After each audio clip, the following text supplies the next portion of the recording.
इधर माफिया को लेकर के भी सीएम योगी आदित्यनाथ और अखिलेश के बीच काफी वार पलटवार हुआ है। जरा उन बयानों को भी सुन लीजिए। 17 के बाद एक एक करके माफिया कहां चले गए ये भी आप सब जान रहे हैं। माफियाओं की छुट्टी हो गई, माफिया मुक्त उत्तर प्रदेश हो गया। जो लोग पर्व और त्योहार में विघ्न बाधा डालते थे, विघ्न बाधा समाप्त हुई। अब पर्व और त्योहार शांतिपूर्ण तरीके से मनाए जा रहे हैं। आज महिलाओं के उत्पीड़न में नंबर 1 है उत्तर प्रदेश। क्या सबसे ज्यादा घटनाएं उत्तर प्रदेश में नहीं है? और सोचिए, बाराबंकी की पुलिस समझौता करा रही 1 लाख रुपए देकर के, और फिर बीएचयू जैसी घटना जहां हुई, जो दोषी थे, अपराधी, उनका स्वागत होगा। सोचिए, उनका स्वागत हो रहा है। ऐसा उत्तर प्रदेश बना दिया इन्होंने। प्रियंका जी, मंगेश के परिवार के आंसू आपको नजर आ रहे हैं। इसमें आपको लग रहा है कि फर्जी एनकाउंटर है। अब इस पर जांच चल रही है, जांच के बाद पता चल जाएगा कि क्या सही और क्या गलत है। लेकिन इससे पहले ऐसा नहीं है कि गैर यादवों का एनकाउंटर नहीं हुआ है। कई सारे नाम हैं, आदित्य राणा, मुकेश ठाकुर, प्रशांत सिंह उर्फ प्रिंस साहब सिंह, और भी कई नाम हैं। इनका भी एनकाउंटर हुआ। तब इनको भी अपना जाति कार्ड लेके खड़ा हो जाना चाहिए था कि साहब मैं एक जाति विशेष से हूं, इसलिए मुझे पुलिस ने गोली मार दी। देखिए, आप ये बताइए कि जिस तरह से पुलिस इस उत्तर प्रदेश पे काम कर रही है, जब रक्षा की भक्षक बन जाएगा तो फिर लोग कहाँ जाएंगे? आप बताइए ना कि जिस केस में बच्चा बेचता है एक इंसान सिर्फ इसलिए कि उसको इलाज नहीं मिल पाता, उस बच्चे के बेचने में 5,000 रुपए की रिश्वत जो है पुलिस ने ली हुई है। मतलब पुलिस को सब कुछ पता था, फिर भी ये स्वास्थ्य सेवाएं हैं उत्तर प्रदेश में और ये पुलिस का हाल है। आप बताइए ना, बलिया में क्या सरकार है कि वहां मर्दों के प्रदेश के नाते छूट दे दिया जाएगा।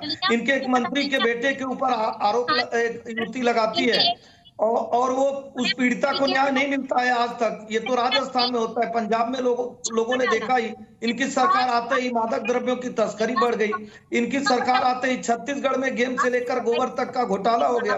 इनकी सरकार आज कर्नाटक और हिमाचल में है, क्या हालत है, वहां सैलरी तक नहीं मिल रही है। तो कांग्रेस के चाल चरित्र को लोग देख रहे हैं। कांग्रेस ने धर्म के आधार पे एक बार देश को बांट दिया, आज जात के आधार पर देश को बांटने के लिए तैयार है। आज पूज्य योगी आदित्यनाथ जी, आदरणीय प्रधानमंत्री जी के नेतृत्व में देश सुरक्षित है, प्रदेश सुरक्षित है। एसएन सिंह जी, विपिन सिंह बड़ा अपराधी था या मंगेश यादव? ऐसा तो नहीं है कि प्रत्युष जी प्राइवेट प्रतिरक्षा का अधिकार इस नाते मिलता है कि बड़ा। मैं सिर्फ इतना पूछ रहा हूं, अपराधी होता है, गोली चलाएगा, पुलिस की भी गोली चलेगी। लेकिन ऐसा क्यों होता है कि विपिन सिंह जाकर के कोर्ट में सरेंडर कर देता है? अच्छी बात है। अब यही आरोप लग रहा है कि वो सरेंडर करता है किसी पुराने मामले में और वो सेफ हो जाता है। प्रत्युष जी 10 सेकंड दीजिएगा। प्रत्युष जी, इनकी तो बहुत जगह सरकारें हैं, तो चाहते तो उसको हिमाचल में सरेंडर करा लेते, कर्नाटक में सरेंडर करा लेते, झारखंड में सरेंडर कराना नहीं था ना। आपने पूछा जाति देखकर कार्रवाई होती है क्या? मैं 8-10 नाम गिनाऊंगा, 5-6 नाम आप मुकेश और प्रशांत सिंह का नाम गिनाए। मैं आदित्य राणा से लेकर मनोज भाटी, मनीष सिंह, विनोद सिंह, मोती सिंह, हमजा, कपिला, विकास दुबे, ये किसी जाति धर्म से है क्या? अभी हमारे दानिश कुरैशी साहब कह रहे थे 80%। अरे मैं आपको 90% कहूंगा कि वो धर्म जाति देखकर नहीं, जो अपराधी होता है उसके ऊपर कार्रवाई होती है। और इन अपराधियों पर कार्रवाई के बाद जो जनता, सबसे बड़ी अदालत होती है, उसके बीच में 2022 में पूज्य योगी आदित्यनाथ जी जाते हैं और जनता कहती है कि नहीं, यही उत्तर प्रदेश है जहां 700 दंगे होते थे, रामपुर में, कानपुर में, बदायूं में, बरेली में, सहारनपुर में, मेरठ में, मुजफ्फरनगर। दानिश कुरैशी, ये जो लूटकांड में शामिल थे, उसमें कुछ मुस्लिम भी थे, लेकिन गोलियां उन पर नहीं चली। देखिए, मैं आपको एक बात कहूं, गोलियां कितनी चली उत्तर प्रदेश में, कितने मुसलमानों पे अगर चली, मुस्लिम और यादवों को देख कर पुलिस ने गोली चलाई होती तो शायद इसमें जो मुस्लिम आरोपी है उन पर भी गोली चल चुकी होती। तो ऐसे तो बहुत सारे किस्से हैं। मैंने आपको बताया कितने सारे मेंबर ऑफ पार्लियामेंट हैं जो भारतीय जनता पार्टी में है, और कितने सारे विधायक हैं जिनके ऊपर आरोप है। क्या उनके ऊपर गोली चली? नहीं चली। मुझे ये बता दीजिए। मैं फिर ये कह रहा हूँ कि पुलिस कस्टडी, इन लोगों को भारत के संविधान में भरोसा नहीं, मैं अपनी बात को खत्म कर लूं। भरोसा नहीं है। ये तो ऐसे ही कहते हैं मोदी योगी नहीं रहेंगे तो देश को कौन बचाएगा? अरे देश को देश का संविधान बचाता है, भरोसा नहीं है कि बातें करने से कुछ होगा नहीं। तो भारत में कानून है और कानून में हत्या जायज नहीं है। ये तो कहते हैं, ये तो एक ऐसी पार्टी ही बनाए हैं जो धर्म पे आधारित कार्य करे, धर्म पे आधारित आवाज उठाए, धर्म के लिए बात करे। तो यहाँ तो सभी धर्मों की बात होती है। ये तो चाहते ही है कि भारत में हिंदू धर्म विलुप्त हो जाए और कोई नया धर्म जन्म ले ले। तो ये तो चाहते ही है कि एक सेकंड मेरा सवाल दानिश कुरैशी से था। दानिश कुरैशी, हाँ बोलिए। देखिए, सत्ता चलाना सरकार का काम है और फैसला करना अदालत का काम। आप अदालत मत बनिए सिंह साहब। मैं फिर दोहरा रहा हूँ, और सबकी जुडिशियल जांच हुई। आप बताइए आदित्य राणा में जुडिशियल जांच हुई कि नहीं? क्या रिपोर्ट आया? मनीष भाटी का क्या आया? मनीष सिंह का क्या आया? विनोद सिंह का क्या आया? हमजा का क्या आया? मोती सिंह का क्या आया? कपिला दुबे का क्या आया? वही तो पूछ रहे हैं। सबकी जुडिशियल इंक्वायरी हुई। अब जुडिशियल इंक्वायरी को भी आप नहीं मानेंगे तो क्या मान लिया जाए? ऐसी पार्टी जो अपने पार्टी का नाम ही मुस्लिमुद्दीन रखी है, जो मुसलमानों के लिए सिर्फ कार्य करती है, जो अपने धर्म का प्रचार और प्रसार करती है, दूसरे को स्वीकारती नहीं है, दूसरे को कहती है 20 मिनट की छूट दे दिया, तो हम उसको माने कि जुडिशियल को माने? यही तो पूछ रहे हैं। ये हम भी पूछ रहे हैं, पृथ्वी जी पूछ रहे हैं, देश की जनता भी पूछ रही है। और क्या आप चाहते हैं कि अपराधियों को छूट दे दिया जाए? न्याय शास्त्र का दंड विधान ही कहता है कि अपराधियों पे कठोर से कठोर कार्रवाई करिए ताकि अपराधी जन्मे। रोहित अग्रवाल, अगर ऐसी ही सूरत रही तब तो फिर पुलिस को एक्शन लेने से पहले 100 बार सोचना पड़ेगा। सामने से अगर अपराधी फायर कर रहे हैं, हम एनकाउंटर करें या ना करें? देखिए एक्चुअली क्या है, पुलिस को किसी भी अपराधी के ऊपर, अरे भैया अरे हो गया दानिश कुरैशी, हो गया।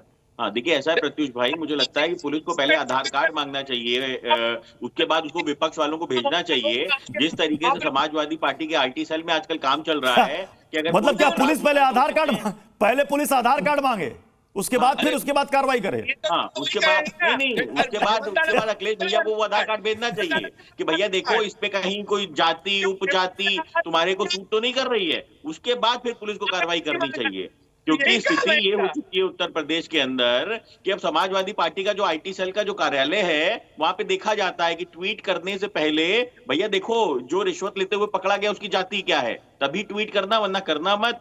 जो अपराधी है उसकी जाति क्या है, तभी उसके समर्थन में उतरना, वरना उतरना मत। और स्थिति देखिए, ये मुसलमानों का वोट लेंगे पर मुसलमानों के साथ खड़े नहीं होंगे। आप मुझे बताइए कि आज ये यादव चिल्ला रहे हैं, कितने मुसलमानों के घर गिराए गए, उनमें समाजवादी पार्टी के कार्यकर्ता या नेता वहां पे गए? कहीं गया? कोई नहीं गया। मुसलमानों का वोट चाहिए, इनको हिंदुओं का वोट चाहिए, पर खड़े किसके साथ होंगे? सिर्फ और सिर्फ अपनी सहजाति के लोगों के साथ। अरे मुसलमानों के घर गिराए गए, ये लोग कोई गए कि नहीं गए? यानी कि आप भी मान रहे हैं क्या कि गलत हुआ, मुसलमानों के घर गिराए गए? आप भी मान रहे हैं जाना चाहिए था? हम तो पूछ रहे हैं कि भैया जाति और धर्म देख के ही जाना है, तो कम से कम जिनका वोट मांगते हो उनके यहाँ तो चले जाओ। कम से कम जिनका वोट मांगते हो उनके यहाँ तो चले जाओ। अरे जब जाति और धर्म देख के ही आपको राजनीति करनी है, तो कम से कम जिन लोगों के साथ आप खड़े हो, तो उस पर खाली अपने सहजातियों के साथ क्यों खड़े हो? इसका मतलब आप घोर जातिवादी व्यक्ति हो। प्रियंका गुप्ता, तेलंगाना का भी मामला आपको याद होगा। एक डॉक्टर थी जिसके साथ गैंगरेप हुआ था, पुलिस सीन रिक्रिएट करने ले गई थी, उसी दौरान एनकाउंटर हुआ, बाद में मामला कोर्ट में गया, कोर्ट ने कहा कि यह फेक एनकाउंटर था और फिर पुलिस वालों को दोषी माना गया। तो अदालत पर यकीन रखिए। देखिए, मुझे लगता है कि हमें अदालत पर भी यकीन है, हमें इस देश के संविधान पर और हमें इस देश की न्याय प्रणाली पर भी पूरा यकीन है, पर हमें यकीन नहीं है कि किस तरह से मुख्यमंत्री जी, जो पूरी तरीके से बुद्धिमान तो हैं पर अपनी बुद्धि का इस्तेमाल नहीं कर पा रहे हैं। क्योंकि होता क्या है कि केंद्र से उनके ऊपर लगातार जिस तरह का प्रेशर बनाया जा रहा है, उससे वो पूरी तरीके से उनकी बुद्धि ने काम करना बंद कर दिया, जिसकी वजह से वो अनाप शनाप इस तरह की चीजें कर रहे हैं। आप उनकी भाषा और देखिए, उनकी भाषा ही पूरी तरीके से एक मुख्यमंत्री की भाषा तो नहीं लगती है। आप देखिए, वो कहीं समाज में जाते हैं तो जोड़ने की बात नहीं करते, वो कहते हैं कि कट जाओगे, एक रहो नहीं तो, इस तरह की बातें करते हैं। तो मुझे लगता है कि 80-20 की राजनीति करते करते वो इस राजनीति पे उतर रहे हैं कि जाति धर्म। अच्छा प्रियंका जी ये बताइए कि जो अखिलेश यादव ने कहा कि जाने वालों की बात का क्या बुरा मानना, कौन जा रहा है और कहां जा रहा है देश में, और भेड़िए उत्तर प्रदेश के पूरी तरीके से फायदा उठा रहे हैं मुख्यमंत्री के इस बिहेवियर का।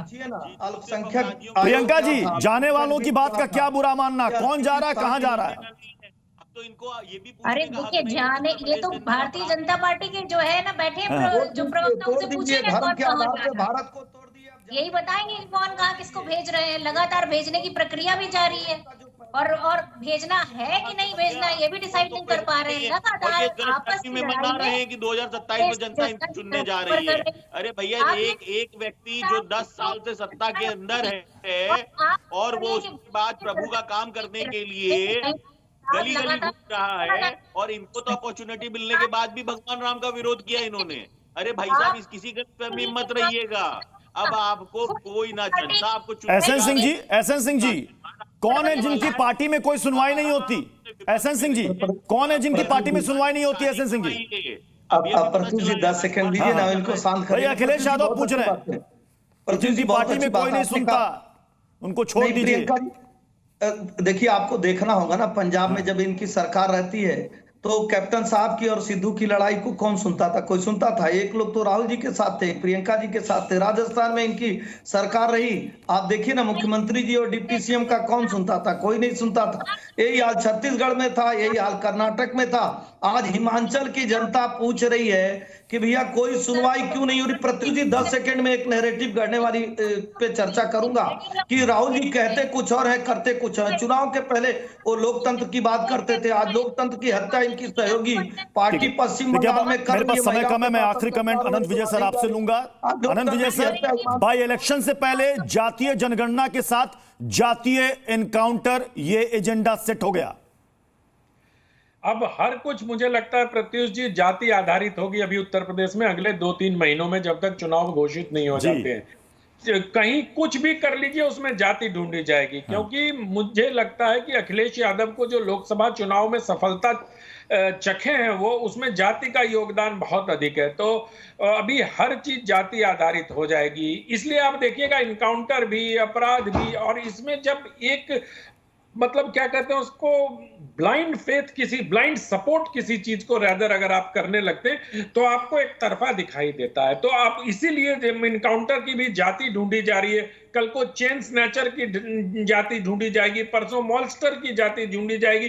तो मुझे लगता है कि इन सब चीजों से ऊपर हटके ये लोग तो कहते थे हम रोजगार और युवाओं के मसले पर राजनीति करने वाले लोग हैं, ये तो कहते थे हम संविधान को बचाने की राजनीति करने वाले लोग हैं। तो कहां चले गए मुद्दे? क्या उत्तर प्रदेश का सबसे बड़ा मुद्दा जातिवाद रह गया इस समय? क्या उत्तर प्रदेश का सबसे बड़ा मुद्दा कानून व्यवस्था रह गया इस वक्त? तो मुझे लगता है कि इन चीजों पर लोगों को ध्यान देना चाहिए। युवाओं का रोजगार के लिए बात करनी चाहिए, शिक्षा के बात करनी चाहिए, स्वास्थ्य के लिए बात करनी चाहिए। कम से कम अपराधियों की तो जाति नहीं ढूंढी जानी चाहिए। जी न्यूज़।